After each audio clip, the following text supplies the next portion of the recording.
amount of building and artistry that is out here in the beautiful hill country. So I have a very special talk that I'm going to give about your home, and this one is different than, it's less about interior design and more about getting the return on your investment if you're looking to sell your home and buy your next home, or whatever that next adventure may be for you. But here's the deal, guys. It's not a secret that the market has changed, and thank God. It has been really rough for the past several years if you were looking to sell a home. It's turned. It's a seller's market now. So I'm not worried about you just selling your home, but I want to help you get the most from the sale of your home. Again, I'm not interested in just necessarily the quickest sell, although the tricks I'm going to teach you will help you do both. It'll help you sell your home faster and get more quality offers. All right? Okay, let's do it. You girls are so colorful back there. I'm just gonna, don't mind me if I stare at you a little bit. I just do that. I'm drawn to color. It's really interesting. Like everything, it's about human connection, okay? And the same is true in real estate. When you have multiple people coming through your home, and if you're working with a realtor, you're gonna be seeing multiple homes. When they come in, you want them to feel it, not just here, but here. They gotta go on a gut level, oh honey, that's the one. Oh honey, I gotta have it. Which as a home seller, wouldn't you like to alleviate all the nickel and diamond and negotiating? Gosh, they wanna work you down and work you down and work you down. But if they really want it, they're going to give you that quality offer because they want to make sure that you give it to them and nobody else, right? Have you ever, okay, this is a perfect little, I think, example.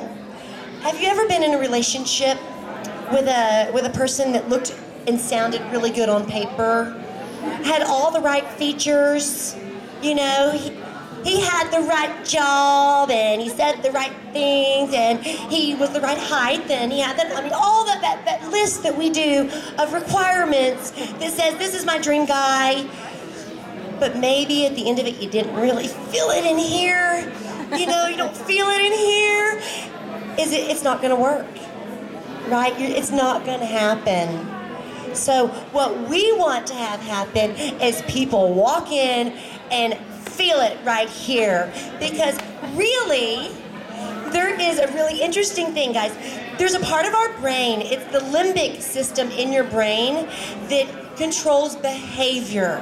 It is the part of your brain that processes emotions, and it makes the decisions. Am I making you laugh, Lulu? Lulu's my biggest fan. It's true, because we connect on an emotional level. So this part of your brain is truly the decision maker. Surely the other parts of your brain can process all the nice features of your home and the selling points and why it's a good bargain and all of those other things. But the part of your brain that says, I feel it, this feels right, doesn't even understand language. It doesn't know a thing about the selling features. It just knows it feels right. So I want to get into some of the things that you can do, some very practical applications that you need to do to connect with people, to make them say, this is me, this is mine, I have to have it, right? Okay. I'm going to preface this by the things I'm about to teach you are not the same things that I would preferably do in my house for interior design. I'm a little bit more eclectic, a lot more bohemian. I love color and layers, and I love funk, and but when we're talking about this is a real serious job. Your life is on the line. You want to get out, you want to get gone. So we're going to tell you what to do. One of the things that I really want you to think about is it's no longer about you. It's not about your design preferences. or your design style anymore. It's about the demographic who's coming in and presenting almost the visual effect of the life that they're wanting. So get really real, first of all. Where am I? And what kind of people am I going to be attracting to this open house? And if you are, in a funky little condo downtown, recognize maybe who that demographic is going to be. And if your style is real, French country or something that's less than maybe like hip and contemporary, you got to pull that stuff out, because an interesting fact, guys, I cannot believe this. This would have changed my life years ago, because only 10% of the population can see anything different than what you show them. I have been talking to people my whole life saying, well, it's going to be so much fun. Can't you imagine it? We're going to do this. We're going to do this. They can't see it. They don't understand that. You have to show them what that room is for and what this house is about. So I'm going to tell you a funny story real quick. I promise I'll get to the practical stuff. But years ago, 6 years ago, my twin baby boys and my husband and I found a sweet little 1 acre in Wimberley, Texas. And we scrounged up everything we had, and we bought this acre, and we just saw this beautiful prairie where we knew we were going to build our dream home, and we were going to build a farm, and we were real excited. But at the time, there was a 1972 army green dilapidated trailer that we'd be living in until then. So, being a dreamer and a coper and a real optimist, I'm like, let's do it, honey. And we got into this house, and I started doing what I do and started painting walls and hanging drapes as high as I can to create drama. And, like laying new floors and covering up holes in the walls with pictures and, just trying to make it cute, And about a year and a half into it, my best friend and now design partner, Bex Hale, called me from Abilene, Texas, and said, Abby, I'm drowning in design jobs. I got like 16 design jobs. I said, how many? Is that right? I'm over here like hanging out with 2 babies and my trailer, and I'm a working woman. I've always been an entrepreneur, and I had just about had it. I was ready to get back to work, and I said, oh my gosh, you have 16 design jobs? She's like, it's like hell, it's too much. I'm like, that sounds like a dream. So I said, all right, what do you want to do? She said, well, why don't you move out here to Abilene with me, and we'll do it together. I thought, oh my God, I just got here to the HillCountry. But that sounds like a lot more fun. So we worked out some of the logistics, and what had to happen for it to make it possible was I was going to have to rent my place out.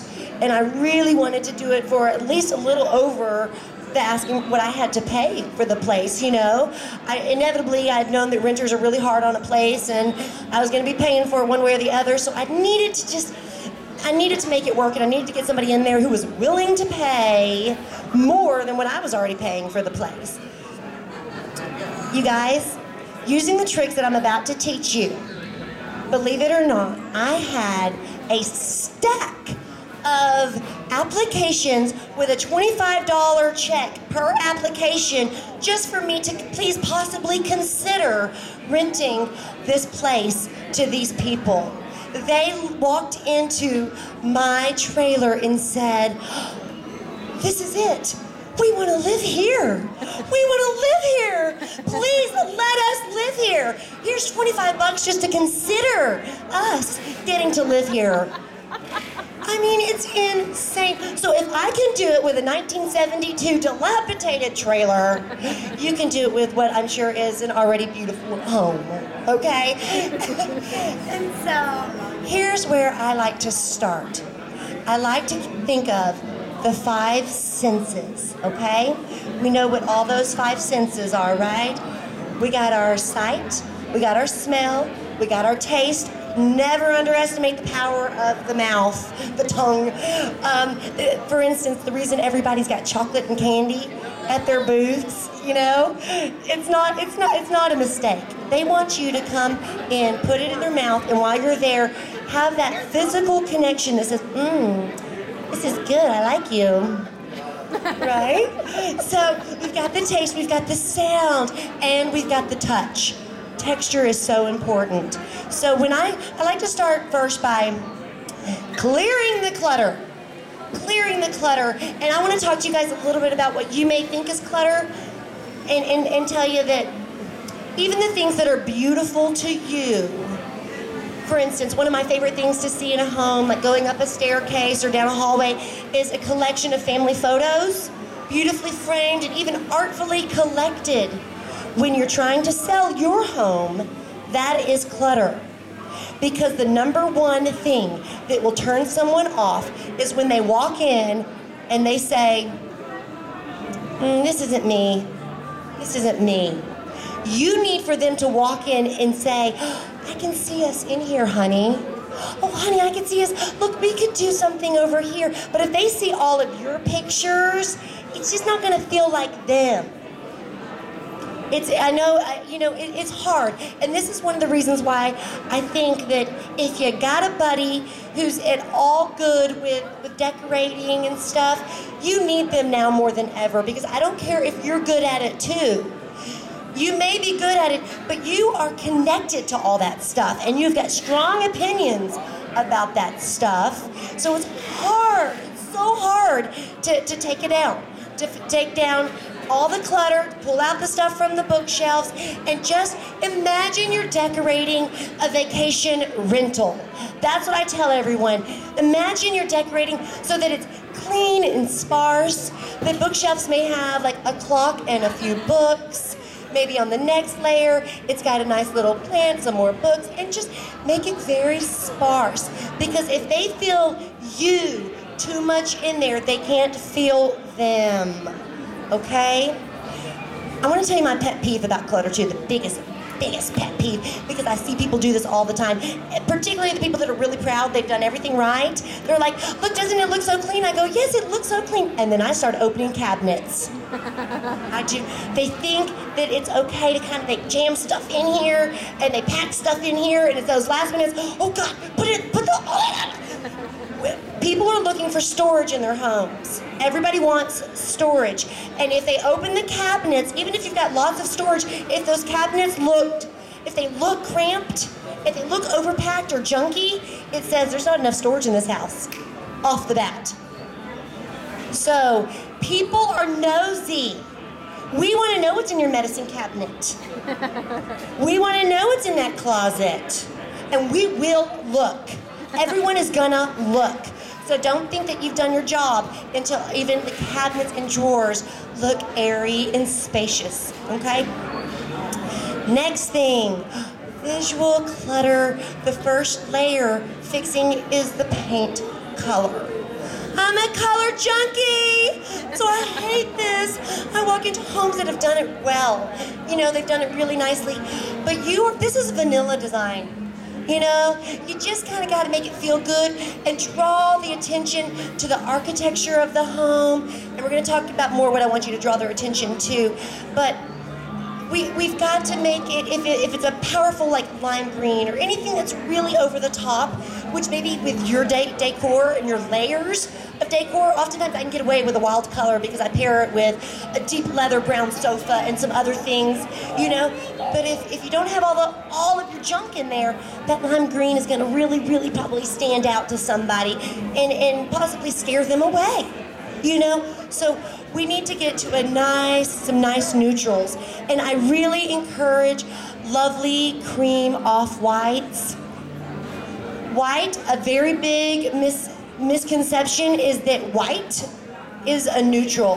When we're talking like bright white, that's not a neutral. Bright white even hurts. I want you to find a nice creamy white, off-white. We're moving away from the beiges. Beiges have been really, really hot, but if you're going to be painting anyways, stay away from the beiges. We're moving more into like whites and creams and grays. Any tones of grays are nice. I usually like a real warm gray. Something, you know, like something's got a little bit of that golden undertone to it is good. Sometimes given the circumstances. And if you hire a professional, she'll know if you maybe need more of a cool gray or a warm gray. But grays are hot, so you'll be safe. Candace Olson. Has anybody heard of Candace Olson? Right, good. Okay, we got our design junkies in the crowd. We got people who know. She knows. She's actually, I didn't know this when I was Googling her the other day. She is named the North America's #1 biggest, most famous designer. North America, go girl, huh? Candace Olson. So she actually is paired up with Benjamin Moore recently and has a beautiful paint line that is very descriptive, and she'll tell you if you're wanting like this feeling, this is your color palette. It's really helpful because I know we all struggle, a lot of us struggle with color. Getting it right in the spaces because every space is different. So go to Benjamin Moore, check that out. If you have any questions at all, I really trust her. So does all of North America, right? So she's a good one. So we want to get these neutral backdrops going, okay? And then we really want to make sure that it smells really nice. A huge turnoff is anything that smells like animals. And we love our pets.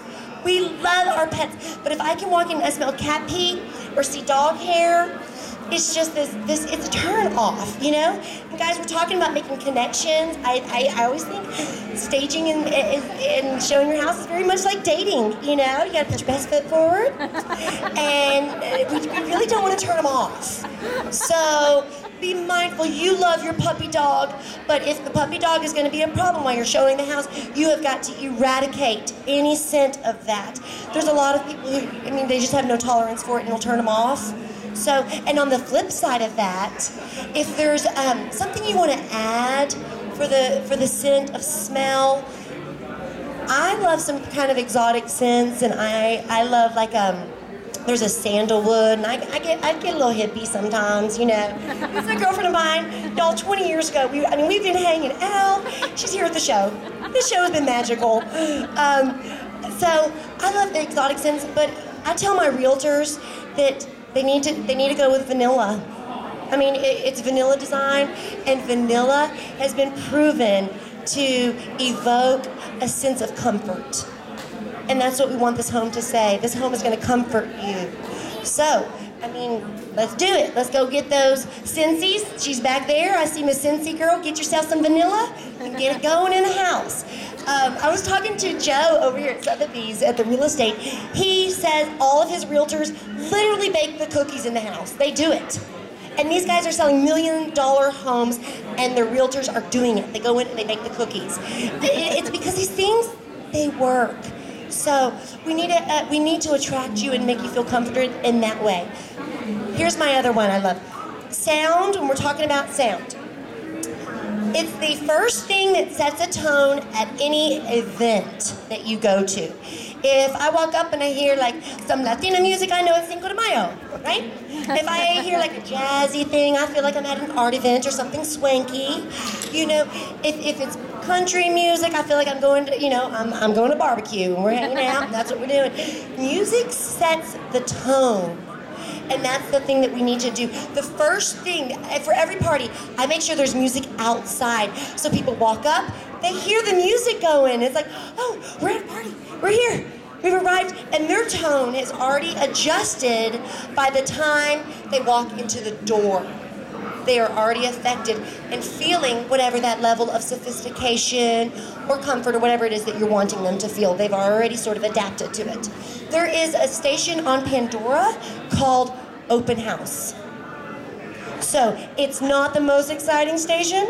It's not my favorite station or something I listen to at home, but it's great. It's vanilla, it hits a mass market, it's kind of jazzy, it's kind of cool, just real, it's what you want, So if you're showing your house, get the Pandora going on the Open House station, get your vanilla going, everything's nice and clean and no clutter. And now I want to talk about how we turn the volume up. Those are your basics. Those are your must-dos. Now if you really want to take it up a notch, can we talk about lighting for a second? I find that my greatest return on my investments are with my lighting. You can take a room and swing it whatever direction you want by changing your light fixture.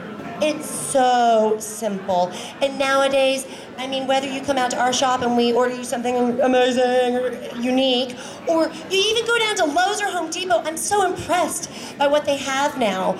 You can swing a dining room kind of country, you know, with a wrought iron kind of cooler fixture, or you can swing it like real hipster, you know, or you can take it shishi. I always say, I don't care if you're country or you're shishi. We'll find the light that makes the room say that, okay? It's one of those things that it's just almost too easy, and it really packs the bang for your buck in changing out those light fixtures. And it doesn't have to be that many, just in the major rooms that you really want to show off, whether that be you've got a great kitchen, change that fixture. Don't leave the humdrum light, because guess what? They've seen 10 other houses that had the prefab, you know, lights that were in there. You're trying to stand out. It takes a little effort, you know, to stand out. I don't do my hair like this for no reason. I like to stand out, you know? And that's what you're trying to do with your house. So light fixtures are an easy one I want you to keep in mind, okay? Lighting also changes the way we feel. Bex just bought this lodge. I keep mentioning it because we've been living in that lodge and making it gorgeous, getting it just so, and put it on the home tour, and it was everybody's favorite, and we were so happy. But one of the things is she got this lodge, and it's this unbelievable place, and she was walking around feeling depressed. You know, I'm going, Bex, what's wrong? I'm depressed in here. It feels like a cave, you know? And I'm like, yeah, it does kind of, doesn't it? There wasn't enough light. As humans, we seek both shelter and sunlight makes us happy. So if it feels like a cave in there, get some more light. And there's a new light on the market, guys. It's called daylight bulbs. They're awesome. It feels like you're flooding the room with sunlight. That's one of those little practical ones. Keep in mind, daylight bulbs, they will bring some magic, some warmth, natural feeling light into your space, okay? So, we've gotten it now. Okay, what do we have? It smells good, it sounds good, it's nice and clean and fresh. We've got a little bit of drama maybe we've created with the lights, okay?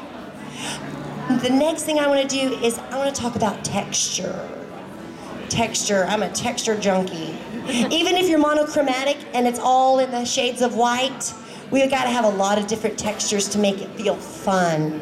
And one of the things about the texture is that I want you to think about too. Life is about contrast. Contrast is interesting to us. We like good and bad. We like the contrast. So you need reflective and absorbent elements in every space. And that's just one of those little things. These are some little design element checklists I want you to be aware of. So reflective is going to be in your new shishi chandelier. It'll be in a mirror that you have. It's in these things that reflect back light to us in the space. And then you've got your absorbent elements, your upholstery, your rugs. Your rugs are great. Can we hang out on rugs for just a second? I want to tell you off a couple of things. You've seen it in magazines, I'm sure now. It is everywhere. It is not weird to put a rug on a carpet. Thank you, she knows it. I'm loving you guys. Y'all are just like with it. Everything you're like, yeah. Do it, because rugs create a space, and you're trying to create spaces and define areas in your homes. And this goes back to function, especially in the homes that we're seeing nowadays. There are so many of these wide open concepts that are difficult to define what the space is all about. So you've got to tell people, this is a gathering area. This is where we like to sit, and it's so lovely over here by the window. And there's nothing better to create a space and say, come here, than a rug. It's that simple. I teach a class with realtors. I recently got licensed to educate realtors on how to help their people sell their homes. And I tell them, keep a rug, keep 1 or 2 rugs. Don't spend a lot of money. Nowadays, you can go get those sisal rugs. They're really in, like the natural fiber rugs. You can grab one of those for not very much money at all. If you really are on a tight budget, I like those outdoor rugs. You know, I rolled one of those out of my cabana the other day, and it changed everything.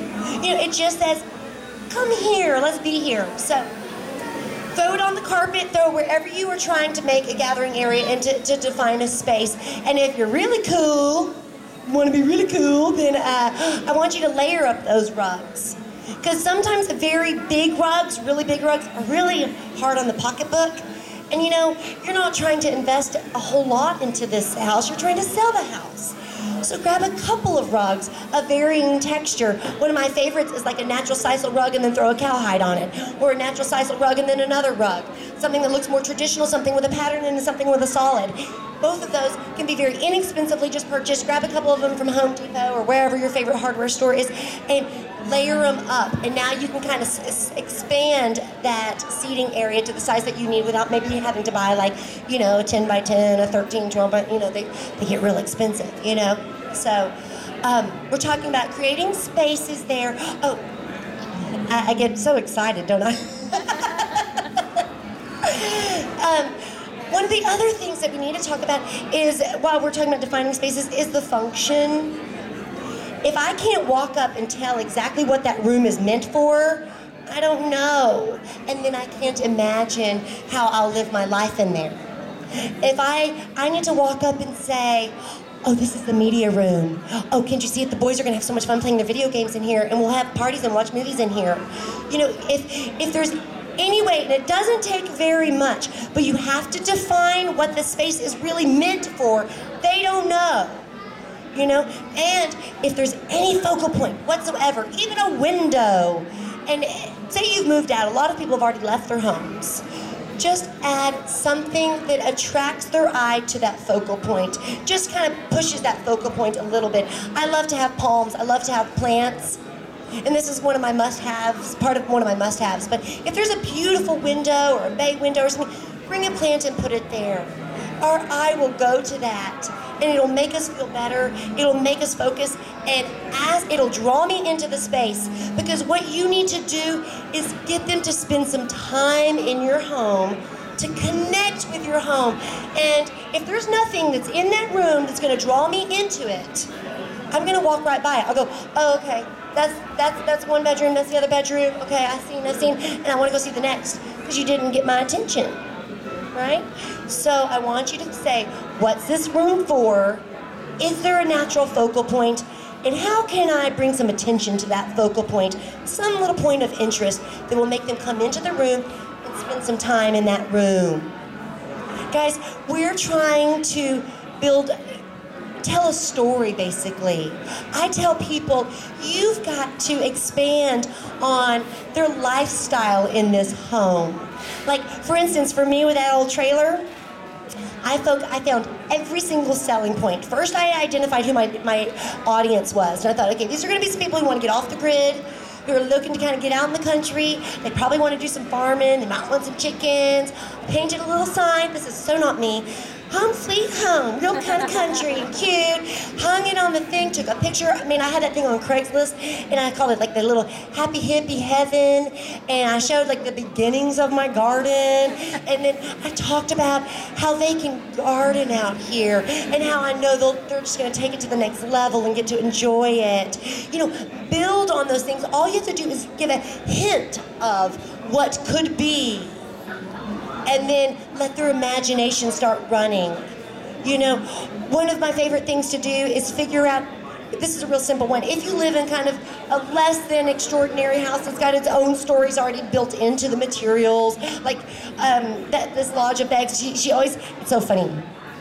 The thing that matters the least when she's in the house is the materials, and the way, the materials are what, it's 1800, barn from Gettysburg. It's the barn. I should know this. I've heard it so many times. It's from a barn from the Gettysburg, West Virginia. No, Pennsylvania. I hear you always telling people this. Well, it's from Pennsylvania. It's from Gettysburg. It's a barn where all the Confederate soldiers all lived in these things, and we've had it all moved here. Yada yada yada. People are like ooh and oh and all of this, just because it creates meaning in the house. You know, but when she's in the house, that doesn't matter. You know, it's just lovely wood, it's quality wood, and that's all that matters. But we want to find stories to attach to it that create that meaning. Some funny little tricks like I like to do is I like to find out what the name of my street, how it got that name. Because y'all, more times than not, there's a story there. And then it's funny, then my people will tell their people, and every time they have company, well, you know, Fitzgerald Street is actually named after such and such and the thing, and it's so funny. Every single person that comes to your house, they'll tell that too. And it gives you a chance to build a story and make a connection and build meaning into the house, okay? Something else you need to be looking at is, what else is going on in my neighborhood? Is there a neighborhood pool? Is there a neat little country club or tennis courts? Is there a biking trail? Itemize what these things are. I don't care if you use them or not. But if you think the potential buyer might be interested and allured into that, you gotta share that stuff. Because where they're living is more than just the shelter of where they're living. It's their new life. It's their new neighborhood. And tell them about that. You know, it might be that one thing that makes your house seem so much more appealing than the house that's in a different neighborhood. Because they may love to play tennis. I mean, you just don't necessarily know. But I'll tell you how you do know is you start asking questions and you find a realtor who likes to ask questions. I like to know. Knowledge is power. And the more you know about what these people are looking for, ham it up. Let them know. Just like, oh, really? You have kids? How many kids? How old are they? Oh, that's so cute. Do you love pets? Oh, you do love pets? And you get to know these things so that when you're there, you can tell them about it all. Well, it'd be so cute. Your golden retrievers would just have a ball in this backyard. And you know, and you start building this picture. Your kids can go down the street and swim. And it's all of those things that really help to make a story and make you stand out. Literally, guys, when people are looking at your house, it's like speed dating. It's speed dating. You know, they're coming through and looking for that connection, that one that's really going to hit them. It's something I've got to go back to because I didn't spend enough time on it, and it's really important. When I talked about putting that plant by the window, do not show your home without at least a plant, if not 2 or 3 plants. All of my realtors now have plants in their offices that when they're gonna go show a home, they'll have it for multiple reasons. Plants say that there's life in this home, especially if the home's not being lived in. It's gonna feel kind of dead and flat. There's studies that talk about the vibrations that plants put off. They change the space. And a potted plant is another one of those things. A palm. I just always do those palms. They are $17.99 at Home Depot, and you'll never see a better return on your investment. Have it by the entryway. It just says, oh, this place is alive. Things live here. It feels good. It captures the light and it brings green. There's nothing like organic that brings green better into the space. Like, look at these right here. If you really want to take it over the top, I mean, you don't have to do this. I mean, Maggie Gillespie's amazing, isn't she? I love her. But a bouquet of flowers, if you're having an open house, is the thing to do. Flowers just say, right there by the cards and the things and the entryway, it just says, oh, this is lovely. I had flowers on my table. I had the cookies coming out of the oven. I had the music playing. I took my drapes, which if you haven't done this, take your drapes all the way to the top. I had conversation areas set up. I had stories about the way their life would be. And guys, I was free. I was free to go and know that I had the pick of the litter. I got to hand select the best tenants that could possibly rent my home because I had just put these few things, taken a little bit of effort. I didn't have to spend very much money. You know, you put the right light bulbs in there, just get it looking, make it feel alive. My design style is often called just warm and inviting. It's always very warm and inviting. I'm a West Texas girl, and I have a mom who always threw parties, and my dad was a preacher, and it was every Sunday at my house, and so I just naturally come by that. And if it makes a difference, it does. It sounds so silly that a potted plant or a bouquet by the front or cookies coming out of the oven will sell your house. But I'm here to tell you, statistically, if you stage your home, it will sell 67% faster than a home that is not staged. On the low end, you'll get 17% more than you've asked for. Y'all, these are hardcore numbers. And you will see anywhere between 100 to 300 return on your investments of whatever you've added into it for the staging. When do you ever hear of a 300% return on your investment? It's just a no-brainer. And if you are struggling though, I forget sometimes that not everybody comes, we're all good at different things, right? And if it's not your best thing, I bet you know somebody that does have a knack for it, that would love to come over and do it. In fact, Bex and I, our favorite kind of design, just because it feels so good, is a design we now call just remix. It's remixing. And I do it a lot, for people who need to stage their home, where we'll come in and just move it all around, refresh it, bring a potted plant, change out the light bulbs, fix it up. You gotta do it. So whether you're good at it and want to do it yourself, just take these measures and remember all of our scents, every single one, because it doesn't matter what the selling features are of your home. If they make sense up here, that's great, that's good, that you've done your homework. But if we gotta connect emotionally right in here, we'll do it by addressing all of these senses, okay? And then you'll get what you want, which is freedom, and get on to the next big thing, all right? If y'all have any other particular questions, I love this subject, come back and visit us in our booth. And in fact, if you have any particular little something that you're struggling with, Bex and I are here. We told the coordinator we'd be donating free design consultations. We love what we do. We want to help. So contact us if we can, or just enjoy the rest of your show, and I hope you might have taken a little something that'll help you. Okay? Thank you so much. Looks like you got your baby to shill for her.